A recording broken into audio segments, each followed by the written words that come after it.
कहीं मैडम भी कुलदीप बिश्नोई के पसीनों पर न चले, वो भी कांग्रेस को अलविदा कहने की तैयारी में हैं। ऐसी एक चर्चाएं सियासी गलियारों में हैं।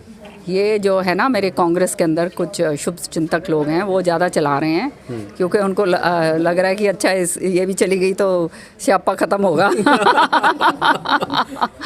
लेकिन मैं जो हूँ अपना रास्ता अपने आप तय करती हूँ। बहुत ही एक्टिव हो आप, महिलाएं जब एक्टिव हो जाए तो फिर किसी के हाथ नहीं आती। क्यों? कांग्रेस की वरिष्ठ नेता किरण चौधरी हरियाणा को नापने में लगी हुई हैं और पूरे हरियाणा का जो दौरा कर रही हैं उसके पीछे क्या मकसद है और इस दौरे के बाद पूरे हरियाणा की सियासत में जो बातें चल रही हैं उस बारे में आज मैडम से बात करेंगे।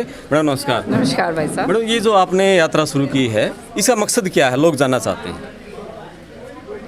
देखिए, चौधरी बंसीलाल जी की बहुत ही बड़ी भूमि पूरे हरियाणा के अंदर पृष्ठभूमि रही है और उनके चले जाने के बाद हमारे हर एक ज़िले के अंदर, हर एक गांव के अंदर बहुत तगड़े कार्यकर्ता लोग हैं, बहुत शुभचिंतक लोग हैं, कांग्रेस पार्टी से बहुत समर्पित जो हैं लोग हैं और वो अपने आप को जो है किसी तरह से अलग थलग महसूस करने लग गए इतने सालों के बाद। तो इसलिए जो है मेरे साथ सबकी बैठकें हुई और सबने कहा कि मैडम अब टाइम आ गया है, आप जो है बाहर निकलो, पूरे हरियाणा के अंदर भिवानी तक सीमित मत रहो।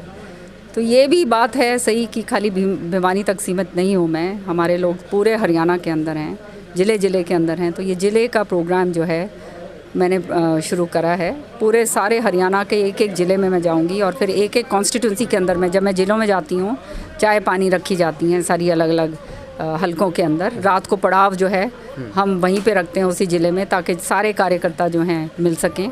अगले दिन भी चाय का इसी तरह से सिलसिला जारी रहता है।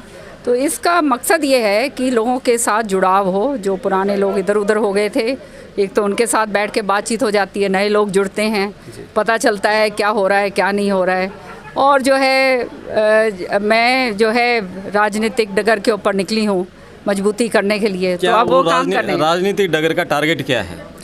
लोगों को मजबूत करके इकट्ठा सबको एक कड़ी में पिरो के आगे चलने का टारगेट है। वो आने वाला समय बताएगा क्या होगा क्या नहीं होगा। अभी आपने कहा कि जो लोग थे बंसीलाल से जुड़े हुए थे अलग थलग महसूस करे हैं, क्या कारण है, क्यों अलग थलग महसूस करें? क्या हरियाणा की जो कांग्रेस है वो सिर्फ भूपेंद्र हुड्डा तक सीमित रहेगी इसलिए अलग थलग महसूस कर रहे हैं, इसलिए किरण चौधरी को मैदान में आना पड़ा? देखिए, समय समय पर बदलाव हमेशा नेतृत्व का होता रहता है, इसमें कोई शक की बात नहीं है। 10 साल उन्होंने भी अपना राज करा, राजनीति करी पूरी की पूरी। अब जो है किसी तरह से जब एक तरफा सिलसिला जब शुरू हो गया है, तब जो ज़रूरी है कि कांग्रेस के अंदर देखो सब जनता, सारे लीडर्स सब इकट्ठे मिलकर जब काम करते हैं तब आगे बढ़त होती है। अब जैसे 2005 में इतना ज़बरदस्त तरीके से बहुमत में हम क्यों आए? क्योंकि उस समय एक तो हरियाणा विकास पार्टी का विलय हुआ, चौधरी बंसीलाल जी, सुरेंद्र सिंह जी का विलय, पार्टी का विलय जो है मैंने सोनिया जी के कर कमलों द्वारा कांग्रेस के अंदर करवाया। बहुत बड़ा एक विषय था, सारे लोगों ने मिलकर जो है काम करा। पूरे बहुत तगड़े नेता हैं हर एक ज़िले के अंदर, हर एक जो एरिया के अंदर हैं, सब ने मिलकर अपना योगदान दिया, जिसका नतीजा ये हुआ कि कांग्रेस पार्टी पावर में आई। उसके बाद जो हालात हुए आपने सबने देखे ही हैं। 67 से फिर 40 पे आ गए, 40 से फिर 13 पे आ गए और ये भी 30 तो तब आए हैं जब लोगों के अंदर इतना ज़बरदस्त गुस्सा था, नहीं तो मैं समझती हूँ ये भी नहीं आने थे। सच्चाई है ये। तो क्या कांग्रेस हाईकमान इस सच्चाई को जान के वो एक्शन क्यों नहीं ले पा रहे हैं? नहीं, कांग्रेस हाईकमान खुद तो ना आके यहाँ पे सड़कों के ऊपर गलियों के अंदर आएगा। कांग्रेस हाईकमान भी अपने नेताओं के ही ज़रिए काम करता है ना। तो हम लोग अपने काम कर रहे हैं। अब राहुल जी जो हैं पदयात्रा पे निकले हैं, पूरे हिंदुस्तान को जोड़ने की पदयात्रा पे, और वही काम उन्हीं पद चिन्हों के ऊपर मैं हरियाणा के अंदर निकली हूँ उनका संदेश लेकर। जो संदेश है नफ़रत का, जो संदेश फैलाया गया है नफ़रत का, और जो ये भाईचारा जो है उसको जोड़ना, 36 बिरादरी को जोड़ना, वो बहुत अनिवार्य है। ये संदेश लेकर मैं भी निकली हूँ। कुलदीप बिश्नोई पार्टी छोड़ चुके हैं और आपकी यात्रा शुरू हुई, सियासी गलियारों में ये भी चर्चा हुई कहीं मैडम भी कुलदीप बिश्नोई के पसीनों पर न चले, वो भी कांग्रेस को अलविदा कहने की तैयारी में हैं। ऐसी एक चर्चाएं सियासी गलियारों में हैं। ये जो है ना मेरे कांग्रेस के अंदर कुछ शुभ चिंतक लोग हैं वो ज़्यादा चला रहे हैं, क्योंकि उनको लग रहा है कि अच्छा ये भी चली गई तो स्यापा ख़त्म होगा। लेकिन मैं जो हूँ अपना रास्ता अपने आप तय करती हूँ, मेरे को किसी के पद चिन्हों पे चलने की ज़रूरत नहीं है। ज़िंदगी में भगवान ने बहुत कुछ दिया है। ऐसे परिवार से आती हूँ जिस परिवार ने इस हरियाणा की राजनीति के अंदर बहुत ज़बरदस्त योगदान दिया है, और मैंने भी जो है कांग्रेस पार्टी में रहते हुए बहुत जो मेरे कार्य क्षेत्र था उसके अंदर बड़े ईमानदारी के साथ और निष्ठा के साथ काम करा है। ये पूरा हरियाणा जानता है कि मैं किसी को गोली नहीं देती, मैं लारे लप्पे नहीं देती, किसी को फालतू की थापी नहीं देती। जो मैं कहती हूँ वो मैं करती हूँ, अपनी ज़बान पे अडिग हूँ, और मैं समझती हूँ आज के दिन इस तरह के लोगों की ज़रूरत है और ये जनता जान गई। कांग्रेस हरियाणा में मजबूत हो और सत्ता में वापसी आ जाए, उसके लिए किस तरह का फेरबदल की जरूरत है? हालांकि जो प्रदेश अध्यक्ष बदले गए हैं उदयभान जी, उसके बाद भी कोई बदलाव ज़्यादा बड़ा महसूस हो नहीं रहा। कार्यकर्ता में जोश होना चाहिए तो वो नहीं है। क्या आपको लग रहा है इस तरह का क्या होना चाहिए? अब ये आदमपुर का चुनाव पूरा होने दो, उसके बाद सारे समीकरण पता चलेंगे क्या हो रहा है और क्या नहीं हो रहा है। आप आदमपुर जाएंगे प्रचार करने के लिए? हाँ जी, अगर बुलाया जाएगा ज़रूर जाएंगे। बुलाया जाएगा? अभी तक कोई न्योता नहीं मिला है। नहीं, स्टार प्रचारक तो बना दिया है, लेकिन अब विधिवत और मान सम्मान के साथ जो भी लड़ेगा इलेक्शन वो बुलाएगा तो ज़रूर जाएंगे जी।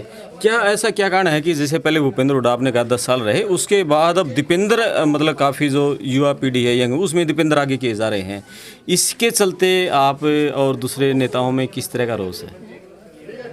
देखिए, कौन आगे हो रहा है कौन पीछे हो रहा है, ये तो सुरेंद्र जी एक बात कहा करते थे, समय से पहले और किस्मत से ज़्यादा किसी को नहीं मिलता। और जो ज़्यादा उछलता है वो उसकी उछल के जो है वो छलांग जो है उसकी वो थकावट फिर ख़त्म ही हो जाता है। तो ज़िंदगी में हमेशा जो है सहज जो चलता है और जो सही तरीके से चलता है वो आगे बढ़ता है। तो मैं तो यही कहूँगी। कितने जिलों का दौरा अब तक हो चुका पूरा? अभी तक 6 जिले में पूरे कर, आज ये 6ठा जिला है। किस तरह का कार्यकर्ताओं को जोश, क्या अब आप देख ही रहे हैं किस तरह से जो है इतनी सारी चाय हो रही हैं सारी जगह। अब चाय में जब मैं बैठती हूँ तो सारी चर्चा होती है, वार्तालाप होती है और लोग और जुड़ते हैं। ये हमने ये सिलसिला इसलिए रखा है क्योंकि आप बड़े बड़े ये जो प्रोग्राम करते हो उसके अंदर तो ढो के लोगों को लेकर आया जाता है ना, उससे फिर लोगों के साथ संवाद नहीं हो सकता है। तो मैं बैठती हूँ चाय के ऊपर, हर एक घर के अंदर जाएंगे वहाँ पे 150 आदमी होते हैं, उनके साथ बैठ के बात होती है। तो खूब कल भी पूरे दिन चाय का सिलसिला था, आज भी पूरा सिलसिला है, लेकिन आज मुझे थोड़ा कट शॉर्ट करना पड़ रहा है क्योंकि चंडीगढ़ जाना पड़ रहा है। आपके जो कार्यक्रमों में काफ़ी भीड़ उमड़ रही है और हमने लोगों से बातचीत की, उन्होंने कहा हम कांग्रेसी नहीं, हम मैडम किरण चौधरी के साथ हैं। ये मेरा सौभाग्य है कि मेरे लोग जो हैं मेरे बारे में इस तरह से सोचते हैं, और मैं तो एक ही बात कहूँगी कि मेरा जो मान सम्मान कार्यकर्ताओं ने दिया है, लोगों ने मुझे दिया है, ये सिर माथे पर, और मेरी केवल एक ही प्रार्थना रहती है प्रभु के चरणों में कि मैं इनके लायक बनूं और इनकी आशाओं के ऊपर खरी उतरूं। Thank you madam.